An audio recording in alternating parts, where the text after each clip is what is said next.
เลยมีเฉพาะลาวใต้เด้อพี่น้องเด้อลาวใต้อย่างเดียวลาวกลางลาวเหนือนี่บ่มีตัวจ้างบ่เก็บช่อยบ่พี่น้องเอ้ยผู้2,050 โลเส้นหนึ่งได้ป่ะใช่มัดใช่เก็บได้กัน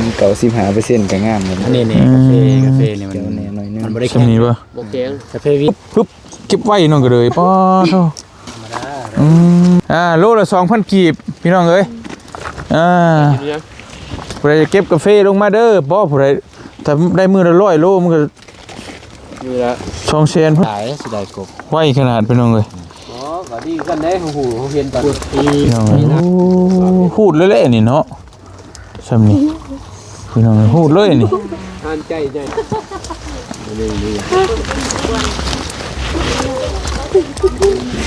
่จะดูเดียวได้เก็บนี่สดๆเลยนี่พี่น้องเอ้ยนี่กาแฟสดนี่เพิ่นเอิ้นว่ากาแฟสด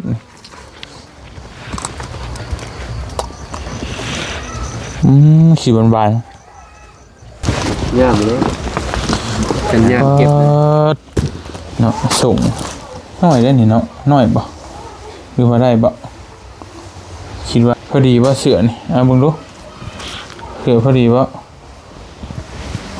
โดยก่อนอื่นน้องก็ขอบคุณแม่หลายๆเด้อที่ส่งเงินมาให้นาบ่าวซื้อเครื่องให้ลูกขอให้จุกแม่จงมีสุขภาพร่างกายแข็งแรงความเจ็บบ่ให้ได้ความไข้บ่ให้มี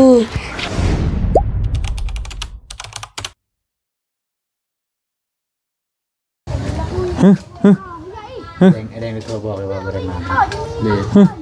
ยังเคยไปกูไม่เพื่อนนวลๆอยู่ก็เฮ็ดยังน่ะสั่นเด็ดๆนะสั่นแงกๆอยู่เฮ็ดหยังวะหัวดังกุ๊กอีกนะโอ้มีดังกรก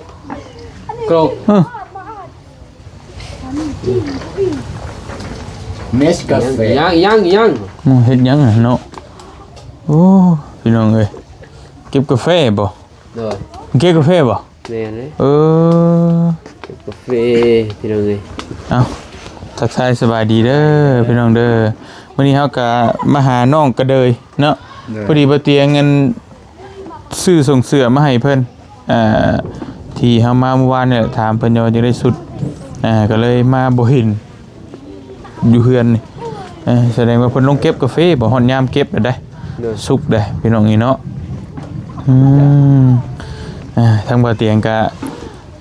มาสวยแน่มื้อนี้พี่น้องเอ้ยกับฟ้าฝนก็ตกเนาะเป็นได้เมื่อคืนนี่จะบ่าวว่าม่วนบ่ม่วนเด้จังโมงมื้อวันมื้อ2 10 โมง4 ทุ่มบ่พี่น้องจะสาวไปเมื่อสาวบ่ให้เมื่อแม่นบ่เพิ่นว่าได้เพิ่นว่าให้มื้อบ่มีคนเด้บ่มีคนเฝ้าเครื่องเสียงเดี๋ยวมันคือสดแจงว่าจักพี่น้องแม่นบ่ยังทันได้ไปถามน้องบองอยู่เฝ้าเครื่องเสียงเป็นได้เรานอนอยู่พี่ได้อ้ายเอ้ยแต่ว่าเมาแฮงเว้าบ่ตรงกันแล้วนี่ตามแนวนึงเนาะFC ก็เสียหลายเลยตัวเลยเหมาะสมที่สุดเลยอ่านคอมเมนต์อยู่ว่าแต่คนมาทวงกันหลายทวงมาได้ทวงมาได้บอกว่าเก็บสดแต่นั้นก็ส่งมาหลายเก็บมารักเป็นไล่จากผู้ใหญ่ทำผู้ใหญ่จะทำบ่แมนเท่บ่ทีบ่ลูกสิเอานี่พอสิซอยขาดองเห็นบ่ทุกคนสนับสนุนลายได้เพิ่นก็ว่าจังซั่นแหละมันบ่ต่างจากเฮาและไปเสียคนอื่นนะกันจะเฮ็ดได้เนี่ยก็สิซื้อน้ำให้ที่แท้เฮ็ดได้บ่ได้ก็หนีก่อนชื่อดีได้ชื่อดีFC เพิ่นชื่อชมช่วยดีได้ถ้าเพิ่นได้ถ้าเพิ่นเชียร์นะถ้าเพิ่นเชียร์คู่ใดนะเพิ่นต้องช่วยดีลายแม่นลงในซอยแต่เฮานี่ก็ซอยอยู่ดอกเนาะทีมงานนี่ก็ซอยพี่น้องนี่เนาะบ่ยากดอกเบิ่งกันไปบ่รีบร้อนดอกเนาะเบิ่งกันไปแล้วตัดสินใจก็ได้ ตัวใช้บัดนี้เฮาสิเข้าบุเข้าไปพุ่นบ่เฮ้ย ดูเลยเลยคน ก็เลย น้อง ก็เลย แล้วน้องก็เลย เฮ็ดหยังกันน่ะเก็บกาแฟปาดโตมันจะได้เห็นเก็บกาแฟบ่เฮ้ยบาดนี่ ทางได้เขา เข้าทางได้ประตู นี่แหละ บ่ปาด ไป ฮะ ไป มันบ่มีบ่เฮ้ยมันบ่มีหยังบ่เฮ้ย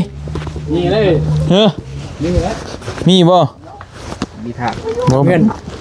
ฮะ คันไปพูดนับเงินเลยได้ไง บ่ เงินนะ แม่นับเงินถากเลย มันก็เสียถาก หัวสิมีคนสร้างโชคอีกหน่อย ฝนก็ตกฝนได้ก่อวันนี้ ตึงใช่ปะงามแห้งมาก เงินเป็นเงิน งามดีเนาะ ตึง พี่น้องเอ้ย ซุปหมู กาแฟ ซอสนี่ ตาบ่ได้เดียวมันกาแฟโอ้แดงคักแท้นี่ ที่ประจำสบายดีเด้อ อ๋อสบายดีน้องป้าพากันเก็บกาแฟบ่นี่ สบายดีนะบ่าวเตียงสบายดีนะบ่าวเมฆ โดย ดีนะบ่าวนุ่ง ป้าโตตัวดีแดงคักอีนี่เนาะ ตัวนี้แล้ว อู้ ถ่ายจะตึงมาว่าง ามอันนี้บ่เฮาชูมาแต่ถึงเมื่อคืนนี่ พวกนี้แหละ นี่ เป้เลยกับเป้เนี่ยมุมมอ พี่น้องเอ้ย สามใช่ป่ะตัวนะ เก็บหับจ้างบ่อันนี้ น้องว่าอยู่4 ปี ตัวจ้างบ่เก็บซอยบ่ ซอย ซอย ถ้าเพิ่นจ้างโลเท่าไรแถวนี้ บ่รู้คือกัน โลได้ไรกันจัง พี่น้องเอ้ยผู้ 2,050 โลเส้นหนึ่งโล2,000เก็บน้องก็เลยได้บ่อนมือหนึ่ง50 โลกันเก็บเลย ได้บ่ ใช้มัดใช้จังซี่นี่เนาะ เก็บมา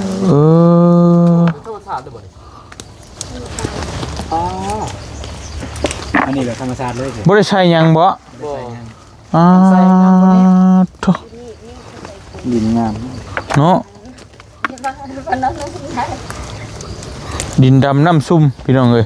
มึงนี่พี่ปอดโถ่คักหลาย คนอื่นเก็บมานี่เดี๋ยวบางคนเก็บเนี่ยเบื้องหนึ่งจับเนี่ยเบื้องหนึ่งนั่นบ่ได้แล้วนะ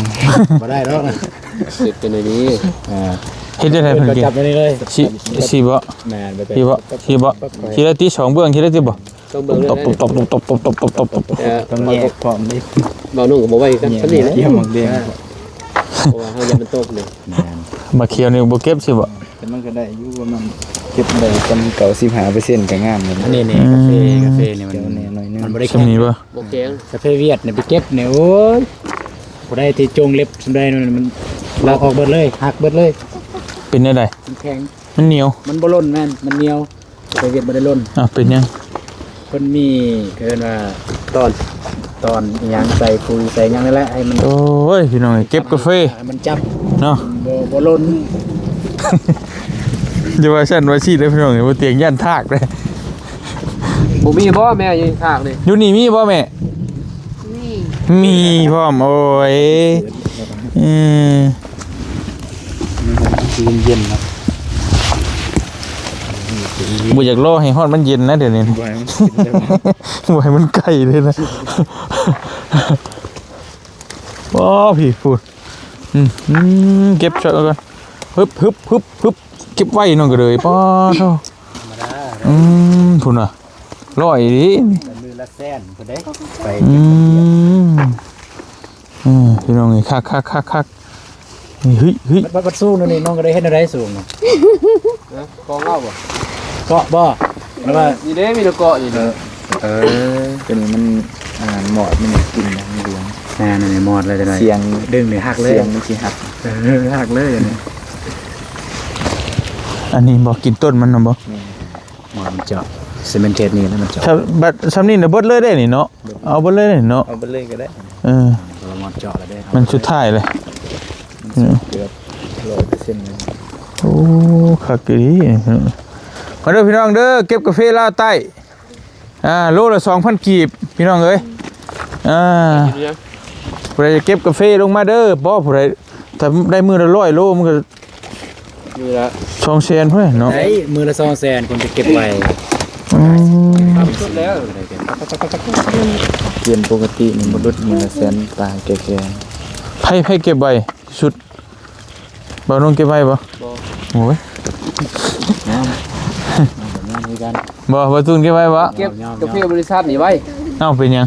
นะพูดเลย เออ ผมเป็นสุด เปิดเผยความลับดอกบัดนี้ โอ้ชื่อหน้าแล้วสมพ่อแล้วกาแฟของผม แต่ว่ามันสุกเด้มันสุกลายเลยบริษัทนี่เขาพูดเลยพูดไว้ย้อนเขาพูดนะ แต่ว่างามเนาะ กันนี่พูดบ่ได้มันก็สุกเนาะ อืม สุกเป็นบอล กัน นี่ เก็บกาแฟเองนี่ไปกับบ่ไหวเพราะว่าเก็บกาแฟเองนี่ก็ต้องจับ อยากรักยังได้ง่ายยังกะ ไปเก็บกาแฟคนอื่นนี่ไปรับจ้าง โอ้ยกัดอยู่ลุมดึงรถมันเป็นความหมายแล้วกัดดึงรถบ่ เอาแหนง เอาหักเลย หักเลยตัวนี้ เอาตัวนี้ขึ้นบัดนี้ เอาแหนงเอา เอาฉันเอาป้า หมอดนี่ มากินเนาะป้าผู้โอ้ สิได้กบ ไวขนาดพี่น้องเลย อ๋อก็ดีกันเด้เขาหูเขาเห็นตอนนี้มีนาเขาจังบ่สิได้ตอนมากำลังน้อยๆอันที่สิได้เนาะไปหักโป เจ้าของชวนนี่แบบชิวแห้งนะ บ่ใส่ใน เบิ่ง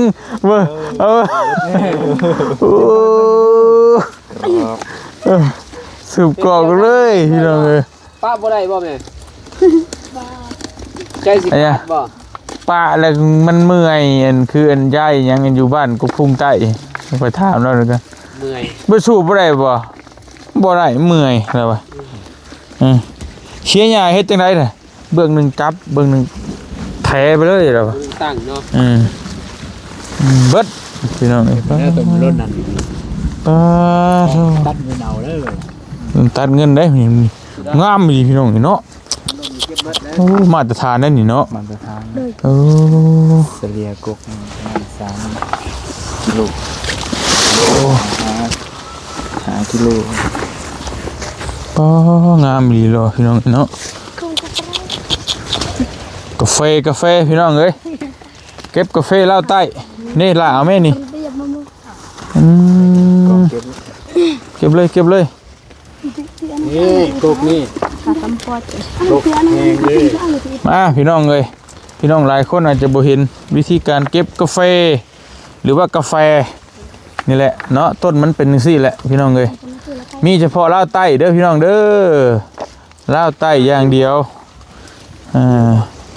ลาวกลางลาวเหนือนี่บ่มีป้าโธ่พี่น้องเอ้ยลาวใต้นี่ก็มีเฉพาะแต่เขตปากช่องท่าแตงแถวนี้ จึง ดักจึงก็มีเนาะจึงมีหลายเด้ น้อยก็บ่พอปากซองแล้ว นี่ปากช่องเต็งหนึงละพี่น้องเอ้ย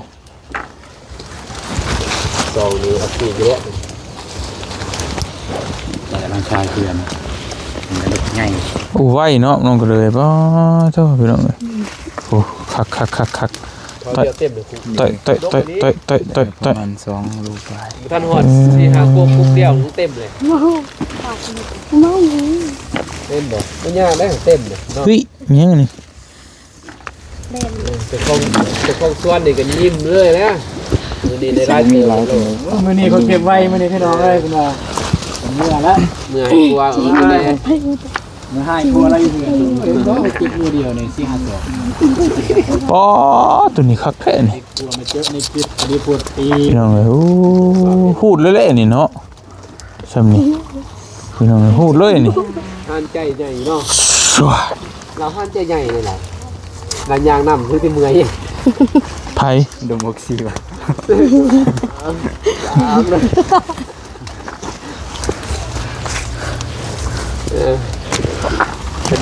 กันมาอยู่คนเดียวนี่เนาะยางไปบ่เห็นนี่ทั้งนี้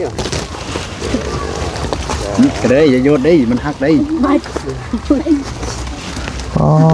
เอาแม่มีพี่มาลุมมากงนี่ ไป มา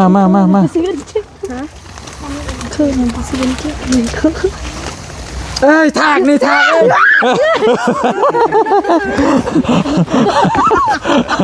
เอ้ย เออย่ านซะบ่ ย่านวะน้องย่านวะ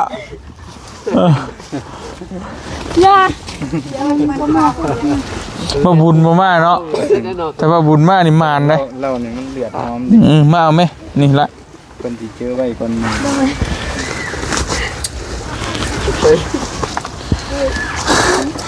เปล่าน้องกับย่านบ่นี่ แล้ว เจ้าของพื้นที่อยู่กันยังย่าน ที่ก็บ่มีได้บทส่วนเฮาเลย บ่ บ่มีนมบริยาทเคยกิน ว้าว อีหลี เอาไปเลย อีหลีผมเหรอวะบ่ได้ตั้งใจกินนะแบบคือเอาไปเก็บมักแหนงเนาะอยู่ป่ามักแหนง กินแดง มันเข้าปากเอง แม่นเวลากินข้าวไปกินข้าวแบบนั้น เออ คืออยู่ป่ามักแหนงมันทรมานอยู่แล้วนะ ทรมานอยู่แล้ว อีหลีป่ามักแหนง ว้าว ฝนตกห้ำแต่ว่าอยากเข้ากินเลยตึ๊บ โอ้ มันจับมือเนาะถ้ามันจับมือจังซี่ เรียกปั๊บ จับกินเลยยังโอ้ยทาน เว้ย อีหลีตัวนี้แต่มันคมๆเลยบ่ฮู้ว่าคมเป็นยังจะเพราะว่าเคยอยู่มันคงไม่คืนมันติดมือกันอีหลี มีขาบเนาะ ติดมือมันติดมือเลยเวลาเฮาเด็ดมัน บุยตาไปไอ้แล้วพวกตาไปไอ้ตาไปน้อง โอ้มีแต่คนเก่งๆเว้ย ขาบเลย ได้เรื่องอึ๊บมาเด้อพี่น้องเด้อเก็บกาแฟโลละ 2,000 กีบโลละ2 บาทกว่าพี่น้องเอ้ยโลนึงแล้วแต่ผู้ใดสะผู้ใดไว้เป็นหลายก็ดี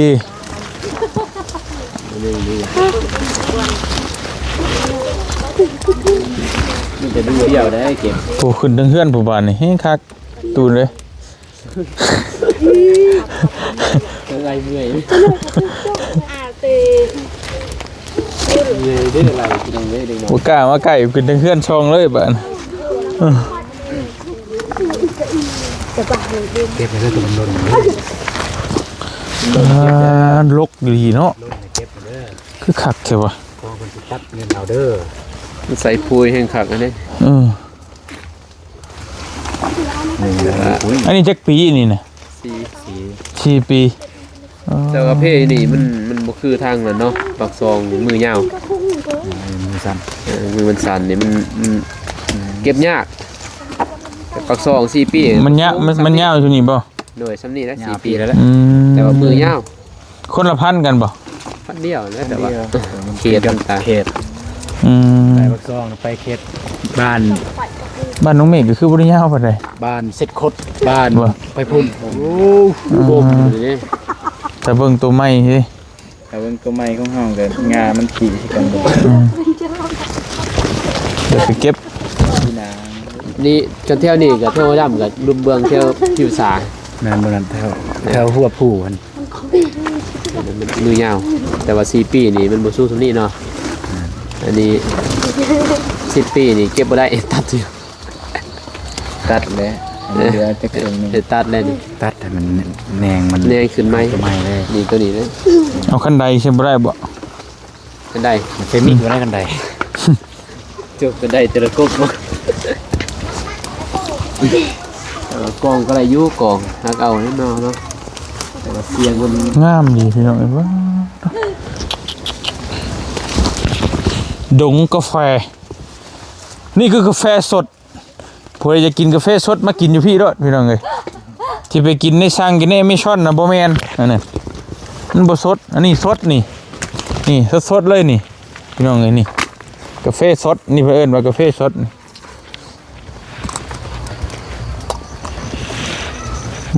สีหวานๆหวานๆผัดๆ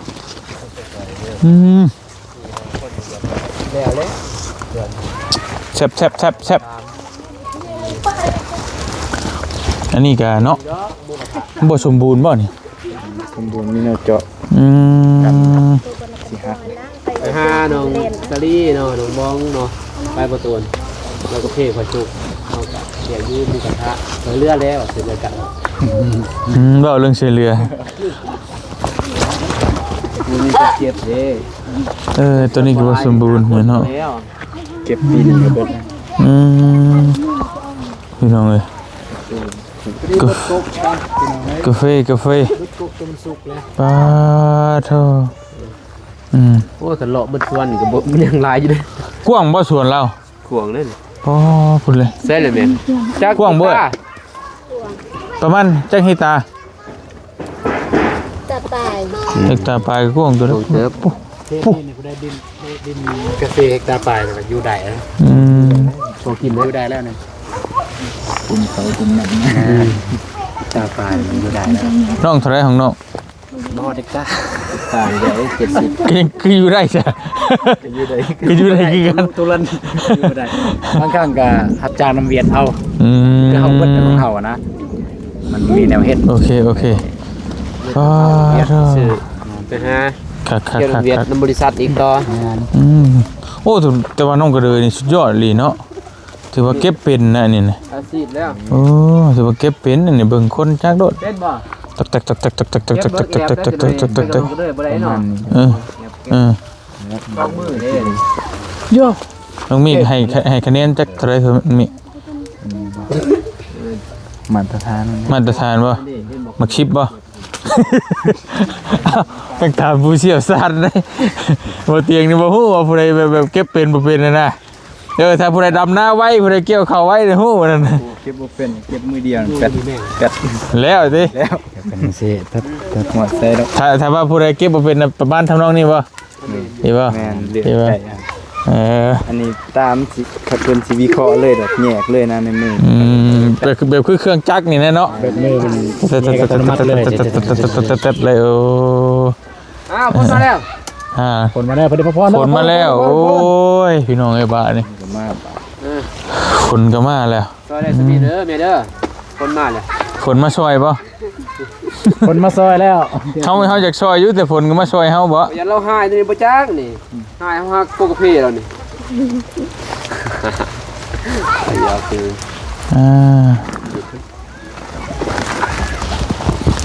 ย่ามเลย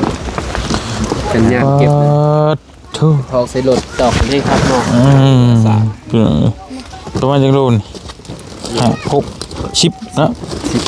อายุ10โลเต็มกระสอบนี่จักโลตะเก่า ซาวป้ายตัวนี้กระสอบตัวนี้คู่หนึ่งนี่ได้อยู่7 โล ทานผู้สนองก็ได้จุด สำนัก 7 โลก็10ปลายพันได้เนาะ 14,000 พี่น้องเอ้ยคักไปฝนมาแล้วเข้าโฮมก่อนไป ไป เดี๋ยวกระเดยมาพี่ก่อนเด้อจักหน่อยนึงเด้อโอ้ไปกันเลย สิเอา ไปกันเด้อกูขับใจ นี่ เนาะ โอ้คักคุณโหลายดิพี่น้อง เลี้ยงบ่ เรียกน้ำปันน้องเดือยเด้อ พี่น้องเอ้ยคัก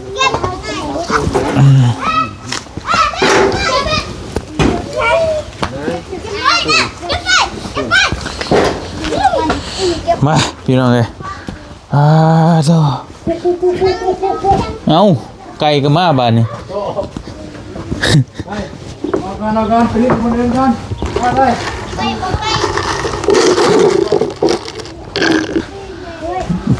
พี่น้องเนาะบ่เตียงก็ ไปเอาข้าวจีใหญ่ก่อนฝากต้น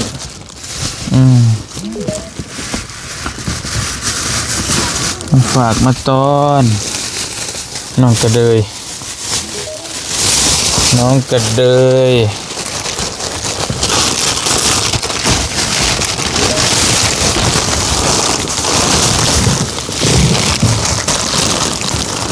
นี่รางวัลคนขยัน จุดเปียกเบิดกระบาบเลยพี่น้องโอ้เนาะเปียกเบิดเลยเก็บไปสิบ่ตะเก่ากันละตัวไปขึ้นเรือนก่อนไป ตัวคนลิ้นแข็งเลย แข่งเลยอยู่ ตามสิได้เงิน เนาะเพื่อจะได้เงินได้คำบ่เป็นง่ายๆเด้พี่น้องเอ้ยมาฉันมีคนอยู่ได้เฮือนนี่เนาะเอ้าอีละ มีซาก มีบ่ปูสาดครั้งนี้สร้างบ่ได้เฮือนบ่หลายมื้อนี้ บ่ เออ ปลาบ่ทำบ่ได้มั้ง คนก็ตกคักตกนี่พี่น้องเอ้ย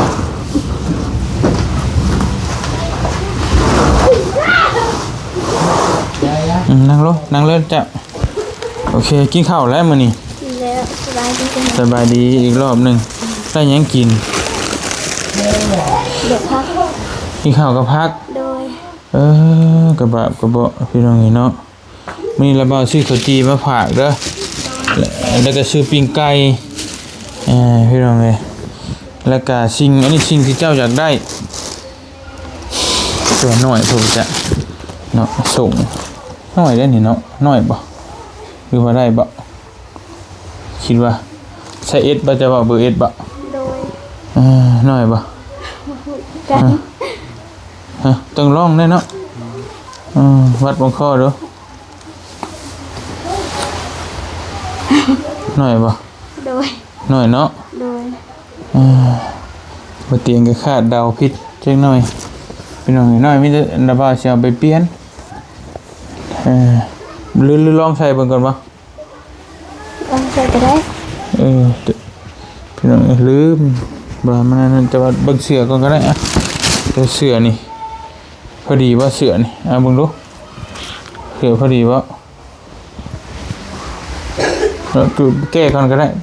แก้แล้วลองใช้เบิ่งก็ได้แก้เสื้อแก้ยาวจ้ะน่ะไปแก้อยู่เนาะในพุ่นก็ได้โอเคเบิ่งตัวนี้ก็มันพอดีบ่โอ้ยพอดีชื่อส่งมาให้เพิ่นบอกว่าเบอร์ S เมื่อวานนี่แต่ว่าเฮาก็เบอร์ S นะแต่มันก็ยังใหญ่อยู่มันยังน้อยอยู่พี่น้องเอ้ยไปเสียไปเปลี่ยนให้เพิ่น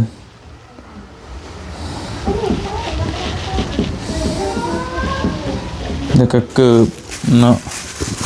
ได้เกิบพี่น้องเอ้ย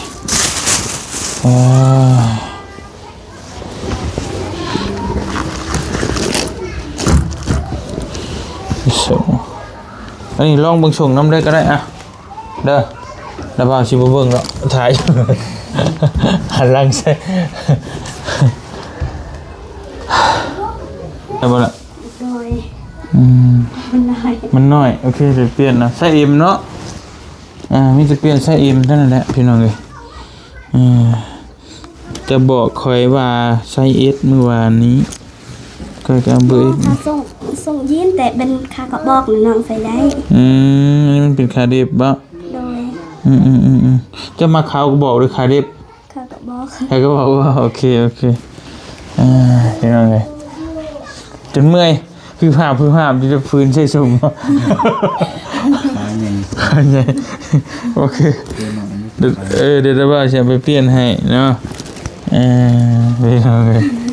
ใครก็ลืมถามซะเมื่อกี้นี่ว่าจะมากระบอกด้วยคาเดฟโอเคเดี๋ยวไปเปลี่ยนชื่อห้านเป็นอยู่พี่น้องเนาะมีตัวเอาเกิบเด้ลองดูเกิบน้องใช้ได้อยู่บ่เสือพอดีเนาะ โดย อะไรอยู่พอดีบ่ โดย พอดีงามพี่น้องเอ้ยยังเหลือจะส่งสุดหนึงโอเคเนาะมีแต่ว่ามักอยู่บ่มักอยู่ติ โดย เอาไว้ใส่เนาะเดี๋ยวบ่เตียงสิไปเปลี่ยนมึงให้น้องเพิ่นอีกส่งขากระบอกทั้งแม่ค้าเพิ่นก็แนะนำไว้เอาขากระบอกนั่นแหละแต่บ่เตียงคือว่าขาใหญ่ๆมันแบบปกๆอยู่นั่นหรือว่าส่วนตัวเฮาบ่มักขากระบอกบ่ครับไม่ขาเด็บจะมาขากระบอกเนาะ โดยส่งมันขึ้นไปห้องนี้ได้ก็ซ้ำนี้ อันนี้บ่อันนี้ไม่เนี่ยมันขึ้นว่านี่เลยชุดเลย โดย โอเคแต่ว่าสีมากอยู่ว่าแนวนี้ มาก โอเคเนาะแล้วบ่าวสิได้ฮู้มีแต่ว่าบื้นเดี๋ยวบ่าวสิไปเปลี่ยนมาให้เด้อ โดย พี่น้องเอ้ยทางผู้ใหญ่เพิ่นฝากเงินมาให้บ่เตียงก็ไปซื้อมาให้น้องเพิ่นพี่น้องเอ้ยเพิ่นฝากมา 1,000 บาทซื้อส่งเสื้อเพิ่นนี่ก็เบิดสิได้400,000 800,000 500,000 ก็เหลือเงินอยู่ประมาณ100,000นะพี่น้องเนาะบ่แม่นเนาะอันนี้100,000นี่400,000เกือบแม่นเหลือเงินอยู่100,000แต่ว่าอันนี้ของอ้ายเองให้ซื้อมาฝากเด้อ โดย มีแต่ว่าเดี๋ยวบ่อื่นสิดาบ่าวสิเอาไปเปลี่ยนมันก่อนเนาะถ้าไปเปลี่ยนถ้ามันบ่ได้เพิ่มเงินเพิ่มคำแล้วก็มีแต่สิเอาเงิน100,000มาไว้ให้เพิ่นซื้อกินช่วงนี้ไปเก็บกาแฟบ่รับจ้าง ช่วงนี้น้องบ่ได้ไปแนวพวกนาบาวมาเฮ็ดเทือนบ่มีไปเฮ็ดกินเฮ็ดเทือนแล้วได้ไปบ่ โดยแต่เก่าจะไปเก็บได้มื้อละจักโล ก็ได้อยู่40 50ถ้ายามฮูดก็ได้มื้อละ200,000ฮูดยามฮูด โดย ยามฮูดคือมันชุกแฮงบ่สุดท้ายงวดชุดท้ายแล้วชุกฮูดเนาะเบิดติ โดยมันสิสบายตอนนั้นเนาะฮูดจูดเนาะโอ้มื้อละ200,000 10มื้อก็2ล้านป๊าดทุกคักเติบเด้พี่น้องนี่เนาะแต่ว่าช่วงนี้ก็ซอยพี่ซอยน้องนำป้าจะบ่ โดย ซอยป้าก่อนติ โดยโอเคซอยน้ำหมูไก่แล้วเพิ่นมาเฮ็ดเฮือนก็พอได้อยู่เฮือนเนาะ โดย พ่อกับแม่จะไปใช้ซะ พี่แม่ไปซอย ไปซอยเพิ่นนี้ โดย อยู่ตรงไหนคือบ่เห็น พี่แม่อยู่พูนทางกระเพสูง มีกาแฟสูงอีกบ่ โดย อันนี้กาแฟต่ำกาแฟตัวน้องเมฆปลูกอยู่เฮือนเด้อ ด้วย แต่มันใหญ่เนาะมันหลายปีแล้วติ หลายปีแล้ว โอเคมิแต่ว่าอันนี้ให้ทางอีหล่าขอมกขอบใจแม่เพิ่นเนาะ โดย แม่เพิ่นฝากมาให้เงินมาให้ระบาวเพิ่นอยู่ต่างประเทศอยู่ฝั่งไทยเพิ่นเป็นคนไทยโดย ขอมกขอบใจแม่เพิ่นเด้อ โดยก่อนอื่นน้องก็ขอบคุณแม่หลายๆเด้อที่ส่งเงินมาให้นาบ่าวซื้อเครื่องให้ลูกขอให้จุกแม่จงมีสุขภาพร่างกายแข็งแรงความเจ็บบ่ให้ได้ความไข้บ่ให้มีปรารถนาสิ่งใดขอให้ได้สิ่งนั้นเฮงๆรวยๆปังๆอย่าเจ็บอย่าจนพร้อมทั้งครอบครัวตลอดปีตลอดชาติปรารถนาสิ่งใดขอได้สิ่งนั้นขออายุมันควรยืนนอนหลับให้ได้เงินหมื่นนอนตื่นให้ได้เงินแสนสาธุไปเดี๋ยวระบาวสิไปเวียดต่อก่อนบ่รบกวนเลยเจ้าเก็บกาแฟต่อเด้อโดยได้น้องขอบใจเลยนาบ่าวหลายๆเด้อที่ซื้อของกินมาฝากขอให้นาบ่าวจงมีสุขภาพร่างกายแข็งแรงความเจ็บบ่ให้ได้ความไข้บ่ให้มีปรารถนาสิ่งใดก็ให้ได้สิ่งนั้นขอสมหวังดังปรารถนาขอให้อายุมันขวัญยืนนอนหลับให้ได้เงินหมื่นนอนตื่นให้ได้เงินแสนเด้อสาธุโอ้กลับมาบัดนี้อวยพรม่วนเนาะโอ้พี่น้องไอ้น้องก็เลยแต่ก่อนว้าวก็บ่เป็นฮะเห็นบ่แต่ก่อนเนี่ยว้าวก็ยังก็แก๊กๆอยู่บัดนี้อวยพรเรียนหลายลุดๆบัดนี้โอ้ดีคักหลายไปเด้อนะบ่าวไปกันเด้อบัดนี้เด้อน่ะเด้อโดยอยู่ดีมีแฮงสบายดีเด้อโดยสบายดีไปเดี๋ยวเอาส่งอันนี้ไปเปลี่ยนให้เพิ่นก่อนไปเก็บไว้กินเด้อนั่นเด้อไปพี่น้องเอ้ยโอ้ยบ่พอดีจ้อยส่งเพิ่นเนี่ยฝนตกดีขนาดไปรุ่น